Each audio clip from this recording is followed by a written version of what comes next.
Bonjour à tous, c'est David, bienvenue dans cet nouvel épisode de Mnémonautes. C'est la première vidéo de 2019 et dès cette année, dès la première vidéo, je vais mettre votre cerveau à contribution et on va le faire aller dans le rouge, on va le faire monter dans les tours, mais c'est là qu'il va vraiment exploiter sa plus grande performance. Vous allez voir, on va parler de lecture rapide. C'est parti!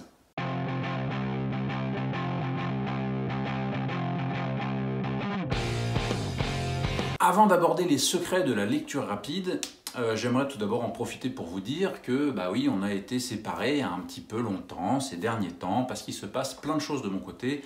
Je vais bientôt pouvoir vous en parler et vous révéler tout ce que je vais pouvoir faire d'abord pour vous parce que la façon de communiquer et la fréquence va pouvoir s'améliorer, donc ça j'en suis ravi.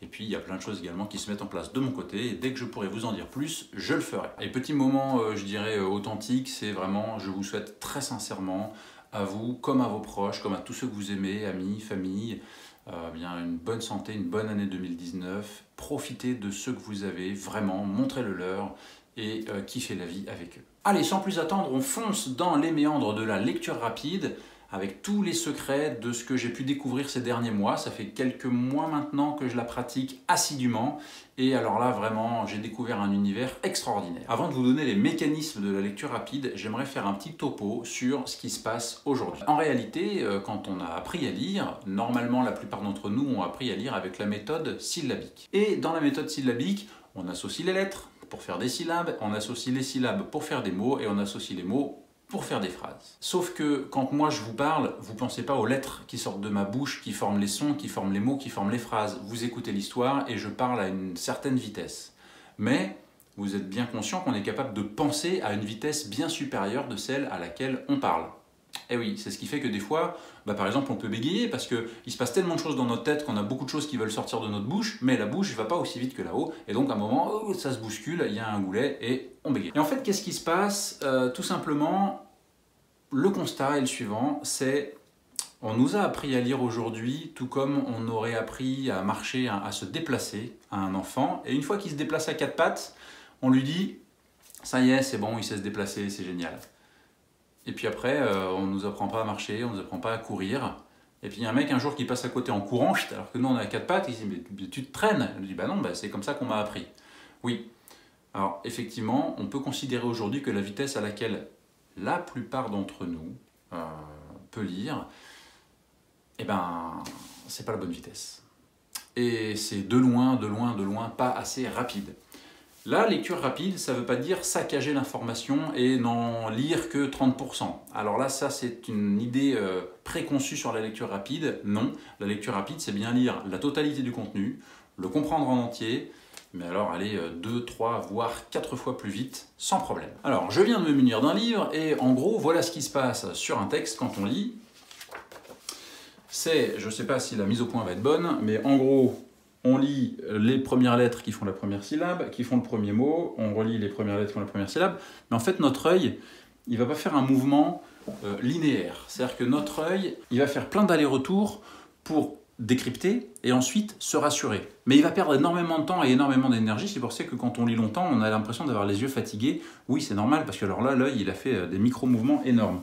C'est-à-dire que quand on lit, alors ça c'est l'éléphant invisible, voilà, c'est un truc sur l'histoire de la magie qui m'a beaucoup plu, mais il n'y a pas de secret révélé dans cette page-là, donc tant pis pour vous. En gros, l'œil, il va faire ça, il va lire les lettres, il va revenir pour lire la syllabe, il va lire les lettres de la syllabe suivante, il va revenir confirmer la syllabe, et il va revenir pour lire le mot.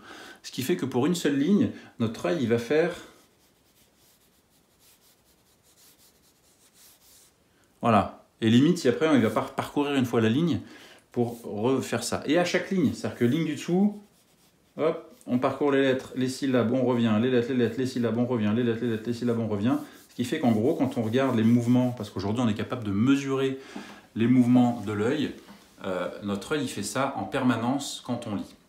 Alors oui, notre œil, il est curieux et il va partout. C'est-à-dire que sans que vous ayez besoin d'y penser, votre œil en permanence, il regarde votre entourage et il attire votre attention sur ce qui lui est important. Et bien en lecture, c'est pareil. Il faut lui faire confiance pour qu'il aille sur les mots importants. Autre point également dans l'apprentissage qui n'a pas été bon, je dirais, c'est, vous savez, on vous a dit, quand on est capable de lire, on n'a pas besoin du doigt. parce que quand on apprend en primaire, on a une règle où on lit avec le doigt, puis après on vous dit bah, ça y est, maintenant tu sais lire, t'enlèves le doigt. Bah, ça aussi c'est une erreur, parce que le fait d'avoir un doigt qui passe comme ça sur les mots, ou d'avoir un guide visuel, ça permet à l'œil justement d'avoir un guide, d'avoir quelque chose sur lequel se reposer pour suivre le mouvement. Si je vous disais par exemple de former devant vous avec les yeux un cercle, donc vous dessinez un cercle avec les yeux sans bouger la tête, toujours avec cette méthode de suivi des yeux, vous verrez que votre cercle il ressemble à ça, il ressemble à rien, enfin rien, à une patatoïde quelconque. En revanche, il suffirait que je vous dise, vous dessinez un cercle avec le doigt et vous le suivez avec les yeux, et là, je fais un cercle, je dirais quasi parfait. En tout cas, mes yeux vont suivre une trajectoire qui correspond vraiment à ce que fait mon doigt. Ça veut dire que votre œil, il va vraiment tirer le maximum d'efficacité en ayant un guide. Et le guide, c'est par exemple en utilisant votre marque-page que vous allez mettre à l'horizontale, sur lequel votre œil va pouvoir se reposer. Et par exemple, si je vous le fais ici, hop, là déjà, mon œil, il est plus perdu par les mots qui sont dessus, dessous. Voilà, il sait que je suis là. Et alors si en plus du guide, j'ai l'œil, j'ai le doigt qui fait ça, on n'est pas loin d'être optimal. Autre point, on n'a pas besoin de lire tous les mots. Alors ça aussi, ça fait partie des choses qui ont dit oui mais la lecture rapide, on va avoir une grosse déperdition d'informations. Faux. En réalité, il y a quelque chose qui s'appelle la persistance rétinienne et qui fait que même si on aperçoit quelque chose fugacement, notre cerveau il va quand même enregistrer l'image et il faut lui faire confiance là-dessus. Et comme vous enregistrez l'image d'un mot, vous enregistrez son sens. Donc en gros, vous pouvez globalement tirer 3 lignes sur un texte qui vont être une ligne à peu près sur le 2 ou 3e mot, une ligne en milieu de page comme ça, et une ligne à 2-3 mots de la fin. Et en fait, vous ne faites que ces 3 points d'arrêt. Là, là, là, là, là, là, là, là. Alors évidemment, j'ai un guide qui à chaque fois, tac, tac, tac, tac, tac. Faites que ces 3 points d'arrêt. Vous allez voir que votre œil, dans sa vision périphérique, va capter les mots qui sont avant et après votre point d'arrêt. Donc par recoupement, il va voir la totalité des phrases.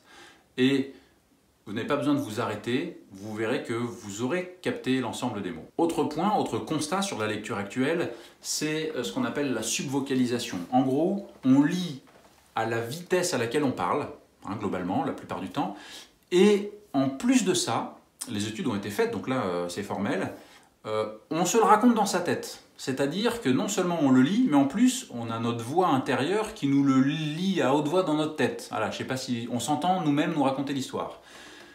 À tel point qu'il y a un phénomène de subvocalisation qui fait qu'on mobilise tous les muscles de la parole. Toute cette partie-là, corde vocale, est sollicitée, et d'ailleurs, à part le son qui passe, puisque là il n'y a pas la colonne d'air, on constate qu'il y a une contraction des muscles ici qui fait que d'abord je me fatigue, je contracte des muscles inutilement, mais en plus ça me ralentit, puisque forcément j'en viens à ce que je disais tout à l'heure, je lis à la vitesse à laquelle je parle. Or je serais quasiment capable de lire à la vitesse à laquelle je pense. Vous me suivez? Une fois qu'on en est là, il faut changer nos habitudes, il faut avoir confiance en son cerveau, mais il faut le faire sans se faire mal. L'idée, vous l'aurez compris maintenant avec Mnemonote, c'est toujours de travailler intelligent, c'est-à-dire comme je vais lire un document plus vite, je vais être capable soit de le lire plusieurs fois, soit de gagner du temps pour faire autre chose, c'est-à-dire d'aller plus loin dans mon apprentissage sur des sujets plus poussés, ou alors de me libérer du temps perso en me disant ça y est, ça je l'ai lu vite, c'est bien, maintenant je passe à autre chose. Alors certains vont me dire, oui, mais si je lis trop vite, je vais pas imprimer, j'ai pas l'habitude, ça va être dur. Oui, mais un petit peu comme la première fois que vous avez roulé, souvenez-vous, si vous avez passé votre permis à 130 sur l'autoroute, waouh, je vais à 130! Et puis maintenant, quand vous roulez à 130, c'est normal, c'est ordinaire, c'est la vitesse sur l'autoroute, tout est fait pour, ok, je sais rouler à 130. Et l'effet inverse est exact, c'est aussi que quand on quitte l'autoroute où on a roulé à 130 pendant 1 heure ou 2, et qu'on arrive sur une route limitée à 80 ou 70, on se traîne. Et on se dit, qu'est-ce qu'on se fait suer sur cette route? Et là, imaginez qu'en lecture rapide, c'est pareil, vous êtes capable d'aller à 130, sauf qu'on roule la plupart du temps à 50, voire 70. Et en fait, si vous prenez l'habitude d'aller vite, quand vous reviendrez à une vitesse normale, vous direz « Ah ouais, c'est quand même très lent ». Le corollaire de ça, je vais vous le dire, c'est que maintenant que je pratique la lecture rapide assidûment, je pratique aussi la visualisation rapide, c'est-à-dire que toutes les vidéos que je regarde sur YouTube ou d'autres, et qui ont une fonction où je peux augmenter la vitesse, eh bien je les regarde en x1,5, x1,75 ou x2. Donc ça me fait des gens qui parlent qui sont un petit peu plus péchus comme ça, sauf que quand je reviens en vitesse 1, je les trouve mous. Je les trouve mous. Donc voilà, j'ai gagné du temps en accélérant, en plus ça donne du peps aux gens. Donc si vous trouvez parfois les vidéos de Mnémonautes un peu longues, eh ben, regardez-les en accéléré. Alors déjà que je parle un petit peu vite, va falloir suivre. En revanche, vous vous serez gagné du temps et vous vous serez permis soit de regarder d'autres vidéos de Mnémonautes, soit d'aller voir autre chose. Dans l'idée, vous allez voir que aller vite, c'est moins gênant qu'aller lentement. Alors je peux vous le donner en vidéo. Si je vous parlais comme ça, ce serait insupportable. Et oui, on a envie de se dire « Allez, vas-y, accouche !» Oui, eh bien, regardez le texte qui suit.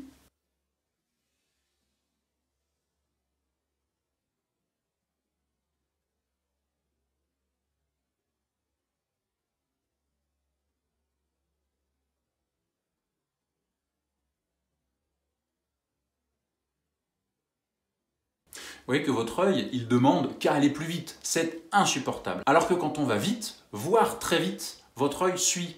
Alors oui, il ne faut pas aller dans le rouge tout de suite. En revanche, on va augmenter la vitesse petit à petit pour faire du x1,5, x2, puis pourquoi pas x3 ou x4. Alors moi, je me suis testé sur chrono en main sur une page et en gros, je vais 3 fois plus vite. Donc j'en suis très content. x3, ça me gagne du temps, c'est super, et je me rends compte que j'ai pas beaucoup de déperdition d'informations. Ce qui est important à savoir, c'est la lecture rapide en fonction du document que vous lisez. Ça veut dire que si vous lisez un article de journal, une publication, quelque chose de, je dirais qui n'est pas romancé, d'abord vous avez un plan, donc la structure est très facile à comprendre, que l'idée principale est souvent dans la première ligne, donc il suffit de prendre un petit peu plus le temps sur la première ligne, vous avez compris l'idée principale et ensuite vous traversez le paragraphe à la façon qu'on a vu avec 3 points d'arrêt à chaque fois sur la ligne et vous verrez que vous aurez compris et éventuellement sur la dernière phrase, la dernière ligne, vous ralentissez, c'est peut-être une conclusion de cette grande idée abordée. Et vous verrez que comme ça, vous allez avoir une vitesse évolutive, donc au début, alors je vais un petit peu plus vite quand même parce que je parcours et je les vois les mots-clés. Et ensuite, j'accélère et je ralentis en fin d'idée. Et paragraphe suivant, première phrase, je la lis bien, je peux accélérer et je ralentis. Et vous allez voir que cette accélération-ralentissement, ça va vous garder alerte sur votre lecture. Vous n'allez pas rentrer dans une espèce de rengaine un peu et je m'endors sur ma page. Oui, ça va solliciter votre cerveau. Par contre, vous allez être en éveil. Et là, vous saurez, une fois que vous aurez traversé tout votre texte, vous saurez vous dire est-ce qu'il y a des points sur lesquels il faut que je revienne. Mais vous aurez gagné tellement de temps que vous pourrez, avec vraiment beaucoup de confort, revenir sur certains points importants. Encore une fois, avec Mnémonautes, on l'a déjà vu dans les vidéos précédentes, il n'y a pas besoin de tout travailler de la même manière. Il faut travailler ou revenir sur les points qui vous posent le plus de difficultés. Le reste, vous l'aurez vraiment acquis très rapidement. Voilà l'idée. Si vraiment vous avez un document très planifié, très structuré, vous pouvez même avoir une première grande lecture en diagonale. Alors là, vraiment, et votre œil va capter les mots importants de cette publication selon votre registre, selon votre milieu, votre secteur d'activité ou votre secteur d'études. Il y a des mots qui vont attirer votre attention et vous savez déjà en parcourant le texte une fois, ah oui, là il y a des mots comme ça que j'ai guetté là, j'ai compris la structure, donc en relisant, donc en faisant un deuxième balayage en lecture rapide, vous allez être capable vraiment là d'emmagasiner au maximum. On a parlé tout à l'heure de la vitesse et de la persistance rétinienne. Maintenant, je vais vous parler de la forme des mots. En méthode syllabique, on associe les lettres pour faire des syllabes, pour faire des mots. Mais, en fait, votre œil, il suffit de lui montrer la forme d'un mot et il est tout à fait capable de comprendre le mot. Et je vous donne un exemple ici, regardez. On est tout à fait capable de comprendre le sens de la phrase. Donc on n'a pas besoin de la méthode syllabique à arriver à un certain niveau de lecture, de connaissance du texte. Je sais lire, donc je sais que le mot, la forme d'un mot correspond à un sens donné. Et bien ça, en lecture rapide, ça marche. Vous n'avez pas besoin de lire toutes les lettres d'un mot pour comprendre le mot. D'ailleurs, si vous reprenez un autre exercice, mais il y a souvent, vous savez, des textes avec la première lettre et la dernière lettre du mot sont correctes, mais les lettres à l'intérieur du mot sont micmac, sont vraiment toutes mélangées. On comprend le mot parce que votre œil sait faire, il décode très rapidement. Donc c'est la même chose avec la forme du mot. Vous n'avez pas besoin de comprendre toutes les lettres pour comprendre le mot. Donc la lecture rapide va être basée là-dessus. Et faites-moi confiance là-dessus. Vous avez été nombreux à me faire confiance sur d'autres sujets. vous n'allez pas perdre d'informations. Ou en tout cas, si vous avez l'impression d'en perdre, c'est peut-être soit que vous êtes allé trop vite dès le début, donc là effectivement, on ralentit la cadence, et ça pose pas de problème, on est en phase d'apprentissage. Soit c'est un sujet qui est un peu plus ardu et qui mérite que j'y revienne, mais comme j'ai déjà fait un balayage extrêmement rapide, bah, je vais y revenir relax seulement sur les points où là ça cristallise un petit peu, j'y reviens et c'est très bien comme ça. Il y a des textes pour lesquels je ne pratique pas la lecture rapide, qui sont des textes dont j'apprécie le style, qui vont être un roman, qui vont être, je sais pas, une biographie, où là vraiment la façon de le raconter, on a envie de prendre son temps, on est dans un bon moment de lecture. Donc ça, ouais, on a limite envie de se mettre au coin du feu et que ça dure, on a le chat qui ronronne sur les genoux, voilà, c'est parfait. Par contre, il y a des textes où ce qui est important, c'est pas d'être en train de prendre du plaisir à le lire, c'est de l'avoir lu.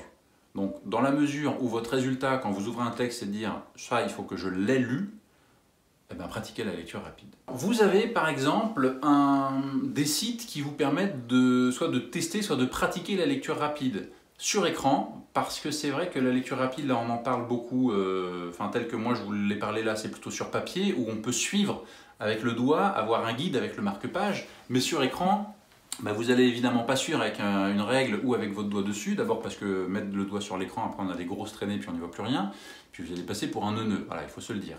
En revanche, vous avez des sites qui vous permettent de copier-coller un texte et ensuite de le voir défiler en lecture rapide. Et ça donne ceci, alors là, j'ai pris celui-là qui s'appelle Accelerator, et je vous mettrai le lien en incruste.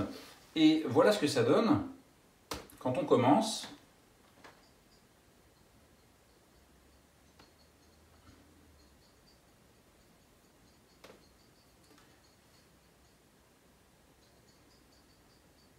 Vous voyez qu'on a les mots qui apparaissent les uns après les autres. Alors là, il n'y a qu'un mot après l'autre, mais vous pouvez tout à fait, dans les réglages, déterminer le nombre de mots par minute, parce que quand on parle de lecture rapide, c'est plutôt ça qu'on mesure, le nombre de mots qui apparaissent à l'écran ou la taille des syllabes. Hein, donc là, chunk size, donc là il me met 1, si je mets 3, et save, et que je lis,